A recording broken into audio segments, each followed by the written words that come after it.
The morning sun slanted across the glass front of Whitaker and Cole Industries, spilling golden light into the lobby. People hurried through with briefcases and coffee cups, eyes glued to their phones, too busy to notice the man pushing a mop bucket across the polished floor. His name was Terrence Miller. Terrence was 37, and most people in this building only saw him as the quiet janitor in a dark green uniform. They didn't know about the battles behind his weary eyes. They didn't see how he worked nights as a security guard just to cover rent, then showed up here before sunrise to keep the building spotless. They didn't know that every step, every aching shift, was for his 9-year-old son, Jordan. Jordan was everything. Since his mother had passed away 3 years ago, Terrence had been both parents, packing school lunches, helping with homework, making sure Jordan never felt the emptiness that Terrence himself felt growing up without a steady father. This morning, Terrence's mop moved in smooth circles across the lobby floor. He tried to drown out the weight of exhaustion by humming an old gospel tune his grandmother used to sing. He was halfway through when he noticed her. Charlotte Hayes, the CEO of Whitaker and Cole, strode quickly across the lobby, her assistant trailing her with a tablet in hand. Charlotte was known for her no-nonsense demeanor, a woman whose sharp eyes could silence a boardroom in seconds. She was dressed in her usual dark blazer, walking with the confidence of someone used to being in control. Terrence had cleaned her office enough times to know her habits. She always left her files stacked neatly, her pen capped perfectly straight, her coffee mug abandoned just short of empty. She was organized, disciplined, untouchable. But what Terrence saw next pulled his breath short. Beyond the glass doors leading into the underground garage, a dark SUV sat idling. Its windows were tinted nearly black, the engine humming low, headlights faintly glowing even in daylight. Terrence had worked here long enough to know which cars belonged in which spaces. That one didn't fit. It looked out of place, like a shadow waiting for the wrong moment to move. Charlotte reached for the door, her assistant still rattling off reminders. Neither of them even glanced at the vehicle. Terrence's pulse quickened. Something in his gut, the same instinct that made him hold Jordan's hand a little tighter when walking past a dark alley, screamed at him. He didn't think. He just shouted. "Don't get in the car." The sound boomed across the lobby. Charlotte froze mid-step, her assistant spinning around in shock. Everyone nearby turned, whispers buzzing immediately. A janitor shouting at the CEO? That had never happened here. Terrence stood stiffly, mop bucket abandoned behind him, his hands trembling but his voice steady. "Please," he called again, locking eyes with Charlotte. "Don't go out there. Something's wrong." "Please," he called again, locking eyes with Charlotte. "Don't go out there. Something's wrong." Charlotte's jaw tightened, her expression hardening. She wasn't used to being challenged, least of all by a janitor. Her voice cut sharp as glass. "Explain yourself." Terrence's throat felt dry, but he forced the words out. "That SUV, it doesn't belong. Engine's been running too long. Nobody's stepped out. I've seen enough to know, something's not right." Her assistant leaned closer, whispering nervously. "Ms. Hayes, maybe we should call security." Charlotte turned her gaze toward the SUV. The hum of its engine seemed louder now, almost menacing. The tinted windows reflected only shadows. Something about it pressed at her instincts too, though she'd never admit it out loud. Finally, with a clipped nod, she gave the order. "Call security." Gasps rippled across the lobby. Terrence's shout had shifted the day, and no one yet understood how deeply it would change everything. Terrence stood still, heart hammering. He knew he'd probably crossed a line he couldn't uncross.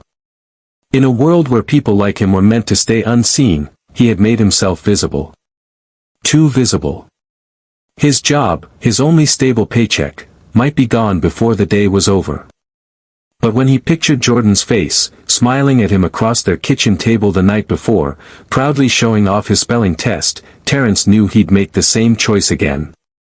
Because in that moment, he wasn't just a janitor. He was a father who knew danger when he saw it, and he couldn't let anyone, not even the CEO of Whitaker and Cole, walk blindly into it. And deep down, Terence understood, this was just the beginning. Security was summoned within minutes. 2 guards in navy uniforms jogged toward the garage, radios clipped to their shoulders crackling as they spoke into them. Employees who had gathered in the lobby whispered among themselves, casting sideways glances at Terence. Some looked confused, some amused, others annoyed. A janitor halting the CEO on her way out. It was the kind of scene that would echo around the building for days. Charlotte Hayes stood rigid, her arms crossed as she watched the guards approach the SUV. Her assistant hovered nearby, phone in hand, ready to call the police if necessary. Terence remained a few steps back, his mop handle still clutched tightly in his hand like a shield. His palms were slick with sweat, but he didn't let himself move. The guards circled the SUV cautiously, knocking on the tinted glass. No response. They tried again, louder this time. Finally, the driver's side window rolled down a few inches. A man inside lifted a phone to his ear and gestured impatiently, as if annoyed at the interruption. The guard leaned closer, spoke briefly, then turned back toward Charlotte. "Ms. Hayes," he called. "It's a rideshare driver. Says he's waiting for a passenger." A wave of uneasy laughter rippled through the small crowd. Employees exhaled, shaking their heads. Someone muttered, "All that fuss over an Uber." Another snickered, "Guess the janitor watches too many crime shows." Charlotte's sharp gaze flicked back to Terence. His throat tightened. To them, he must have looked paranoid, a man who didn't know his place. But Terence didn't let his eyes waver. Something still felt wrong. The SUV hadn't pulled into the designated rideshare zone. It wasn't parked where drivers usually waited. And the man inside hadn't so much as rolled his window down until he was forced to. Terence couldn't explain it in words that would carry weight here, but the unease in his chest remained. "Get back to work," Charlotte said flatly, her voice low but cutting. Heat burned in Terence's cheeks. He wanted to argue, to insist that he wasn't wrong, but the weight of the stairs around him pressed heavy. He dropped his gaze, nodding once. Without another word, he pushed his mop bucket toward the far end of the lobby, the whisper of wheels on marble sounding louder than any laugh behind him. By the time security cleared the SUV and traffic outside picked up again, the moment seemed over. But it wasn't, not for Terence. Later that morning, during his break, he sat alone in the dimly lit custodial closet. The smell of cleaning solution hung heavy in the air. He rubbed his hands over his face, exhaustion dragging him down. What if he had just put his job on the line for nothing? What if Charlotte decided he was disruptive, reckless, disposable? He couldn't afford to lose this job, not with rent due next week, not with Jordan's school trip coming up that he'd promised to cover. His phone buzzed. A picture popped up on the screen, Jordan, grinning ear to ear, holding up a drawing he'd made in art class. At the bottom, scrawled in messy block letters, were the words, "For Dad. You're my hero." Terence closed his eyes, the image burning into him. Hero. He sure didn't feel like one. Right now, he felt small, smaller than ever. Across the building, Charlotte Hayes wasn't done thinking about him either. She sat in her office on the 32nd floor, city skyline stretching wide beyond the glass. Her assistant had already dismissed the incident, brushing it off as an overreaction. But Charlotte's mind lingered. Why had he spoken with such urgency? Why risk humiliation, possibly even termination, for something so uncertain? She was used to people tiptoeing around her, bending rules to stay in her good graces. But that janitor hadn't. He had shouted across a crowded lobby, knowing full well what it could cost him. Charlotte tapped her pen against her desk, unsettled. People didn't put their necks on the line unless they believed, truly believed, they were right. Her intercom buzzed. Ms. Hayes, her assistant's voice came through, the board meeting is ready for you. She stood, smoothing her blazer, but her thoughts remained snagged on Terrence Miller. By noon, whispers had traveled faster than elevator doors. In the cafeteria, employees chuckled about the janitor bodyguard. On the upper floors, executives exchanged smirks, asking if security training now included broomsticks. The story twisted with each retelling, but always at Terrence's expense. Terrence kept his head down, moving from one floor to the next, emptying bins and wiping desks. But the sting of their words followed him like shadows. He could bear the gossip, he'd carried heavier burdens before, but the thought of Jordan hearing someone call his father a fool, that cut deeper than anything. That evening, as the building quieted and most of the staff trickled out, Terrence gathered his supplies and prepared for his night shift at the grocery store. But just as he was wheeling his cart back to the closet, a voice startled him. "Mr. Miller." He turned. Charlotte Hayes stood there, arms folded, her expression unreadable. For a split second, Terrence's stomach dropped. Was this it? The moment she told him his services were no longer needed. He braced himself, willing his voice not to crack. "Yes, ma'am." Charlotte studied him for a long moment before speaking. "You shouted at me in front of my staff. You disrupted the lobby and made yourself the center of attention." Terrence swallowed. I understand. But, she continued, her voice softening almost imperceptibly, you did it because you believed there was danger. Not for yourself, not for recognition, but because you thought someone else was at risk.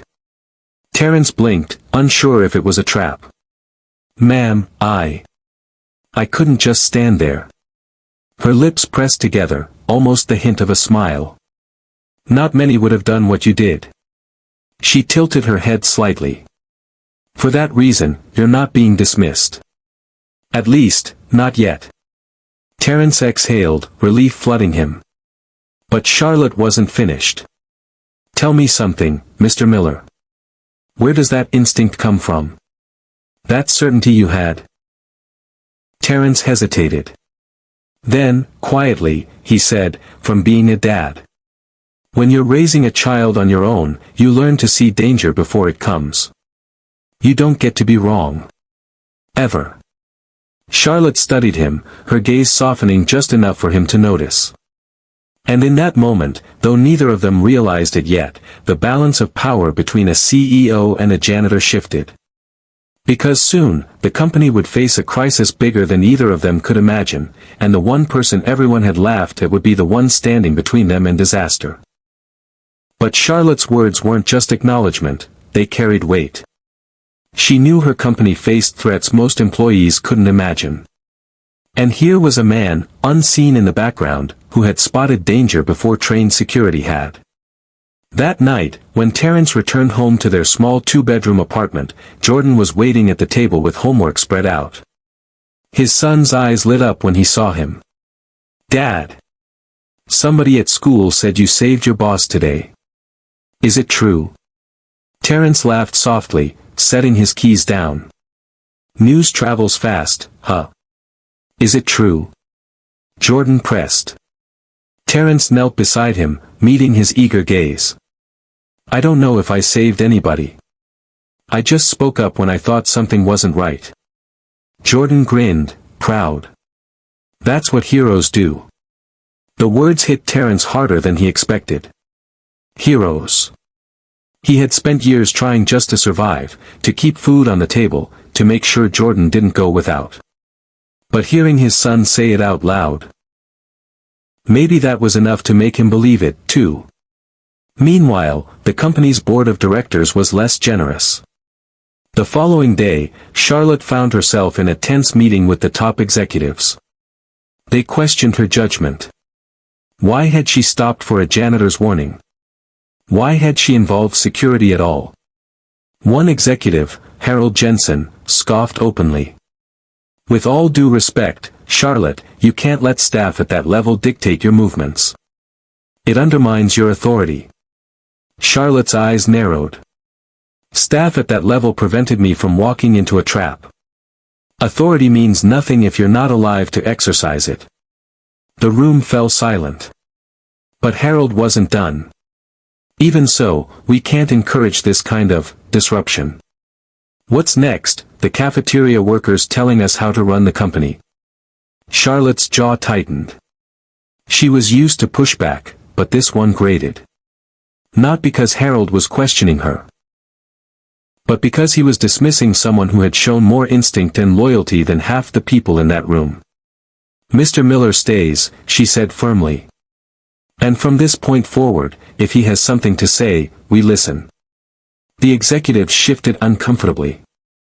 None dared to challenge her final word. But Charlotte knew this wasn't over. The SUV was a warning shot. Someone had been watching Whitaker and Cole, and she suspected it wouldn't be the last attempt. As for Terrence, he went back to mopping floors, emptying trash bins, and cleaning conference rooms. But people looked at him differently now. Some avoided his eyes, embarrassed at how they had laughed. Others whispered that maybe he had a knack for spotting what others missed. Terrence didn't care about their whispers. All he cared about was Jordan, and making sure his son grew up believing that no matter where life placed you, you could still stand tall. Yet deep down, Terrence had a feeling his life was about to change in ways he could never have imagined. Because Charlotte Hayes wasn't finished with him. 3 days later, Whitaker and Cole was buzzing with activity. A major product launch was scheduled that week, one the company had invested millions into. The board was tense, the staff were running overtime, and Charlotte Hayes was in the center of it all, coordinating with her executive team. But beneath the surface, Charlotte carried a private weight. Security had confirmed that the SUV driver was connected to a larger network, individuals known for stealing corporate secrets, sometimes by force. The thought gnawed at her. Someone had targeted them.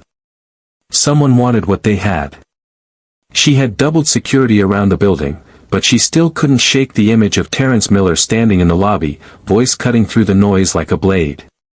That morning, Terrence was on the 12th floor, emptying bins into his cart, when he noticed something strange. A man he didn't recognize, dressed in a delivery uniform, was lingering too long outside the conference room.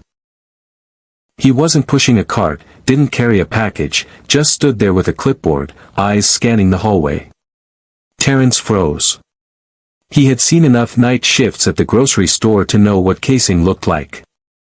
And this man wasn't here to deliver anything. Their eyes met.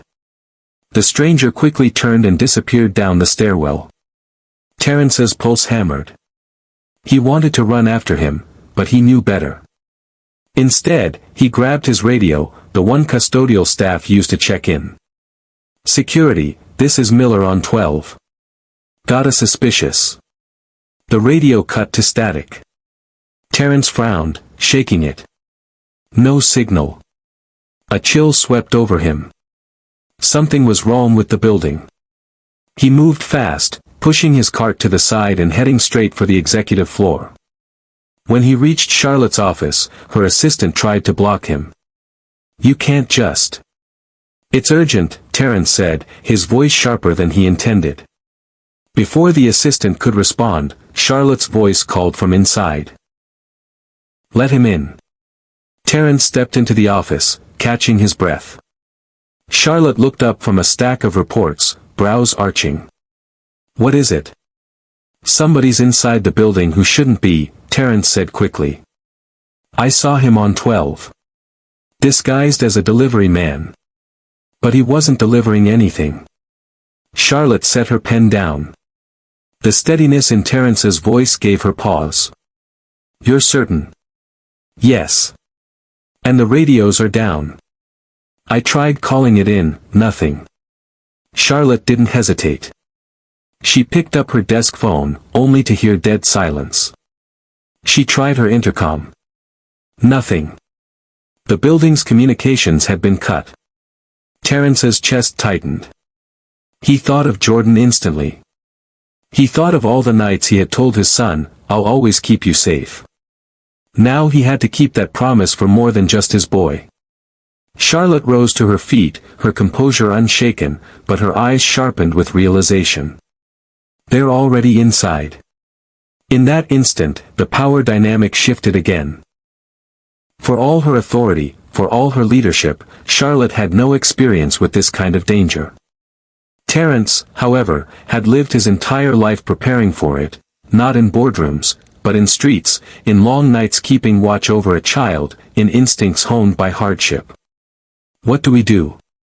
Charlotte asked quietly. Terence inhaled deeply. He wasn't trained for this, but he knew one thing: survival meant thinking fast. "First, we don't panic," he said. "We get people off the floors quietly. No alarms, they'll know we're onto them. We need to move staff in small groups toward the emergency exits." Charlotte studied him, then nodded slowly. "You're in charge until security regains communication." The word stunned him.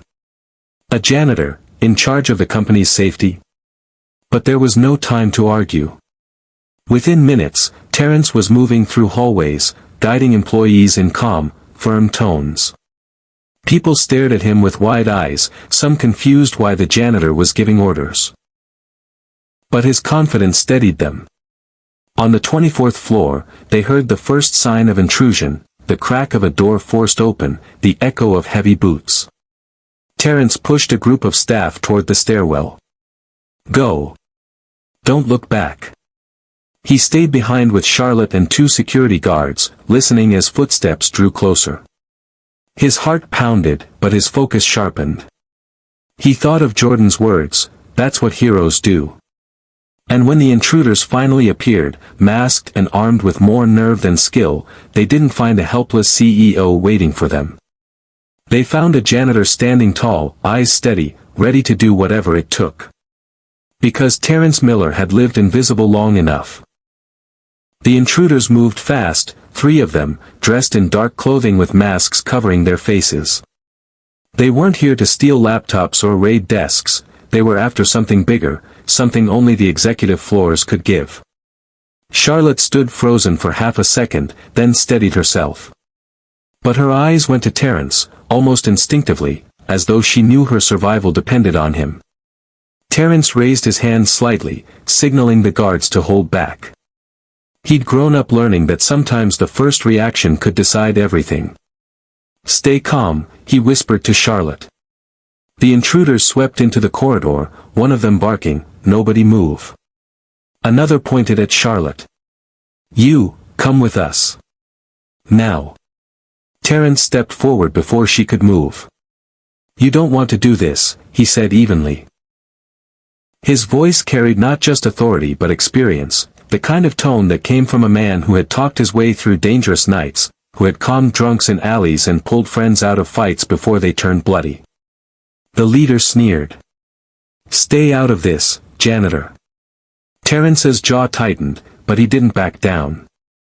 "That's exactly what I am, a janitor. Which means I see everything. I know where cameras are. I know where exits lead.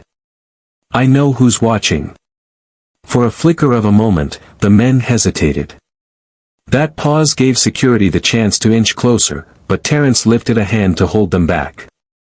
If violence broke out now, people would get hurt. He needed another angle. "Look, I get it," Terence continued, his voice steady. "You think she's your ticket. But I'm telling you right now, this building's already locking down. If you make the wrong move, you don't walk out." The man holding Charlotte's arm tightened his grip. She winced but didn't cry out. Terence's stomach nodded, his instincts screaming at him to act. But then, something shifted. Jordan's face flashed in his mind, his boy waiting at home, trusting that his dad always came back. Terence knew what he had to do. "Take me instead," he said. The intruders snapped their heads toward him. Even Charlotte's eyes widened. "You're insane," the leader said. "I'm the one who called you out in the lobby the other day," Terence lied smoothly. "You've been watching this company, right? Watching her. I was the one who noticed you first. Which means if you take her, the whole city will come down on you. But if you take me, nobody cares what happens to a janitor. His words landed heavy. For a moment, even the intruders didn't know how to answer. And that was enough. From behind, one of the security guards lunged, knocking the leader off balance. Charlotte twisted free, shoving herself back toward Terence. Another guard tackled the second man, chaos erupting in the hallway. Terence grabbed Charlotte by the arm and pulled her into an office, slamming the door shut behind them. His breath came in sharp bursts, adrenaline coursing through his veins. Outside, the scuffle raged. Shouts. Footsteps pounding. Then, silence. A moment later, one of the guards called through the door, "It's clear. We've got them restrained."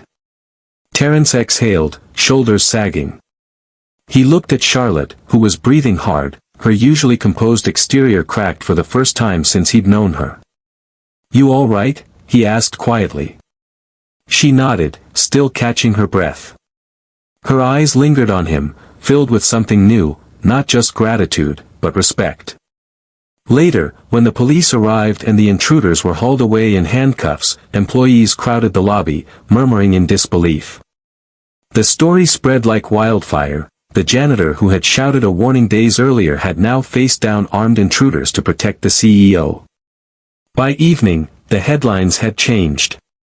No longer mocking, they now read, "Janitor saves CEO during attempted break-in."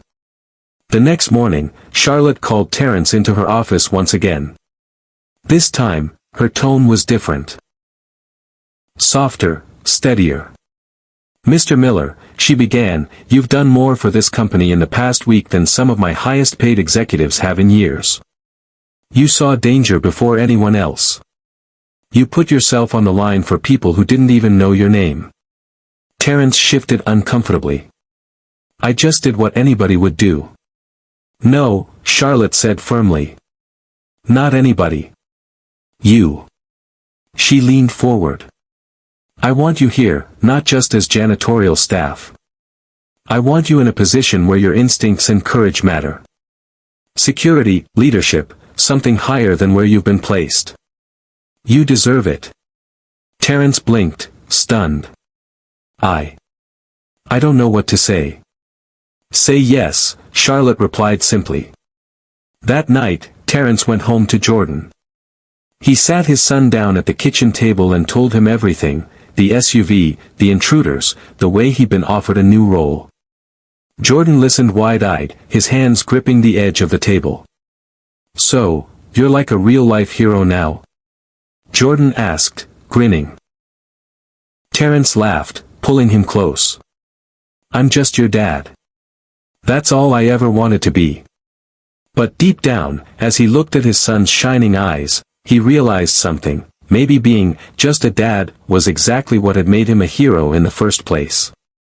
Because heroes weren't always the ones in corner offices or boardrooms. Sometimes, they were the ones pushing mop buckets in the background, invisible until the moment their courage was needed most. And for Terence Miller, that moment had finally arrived.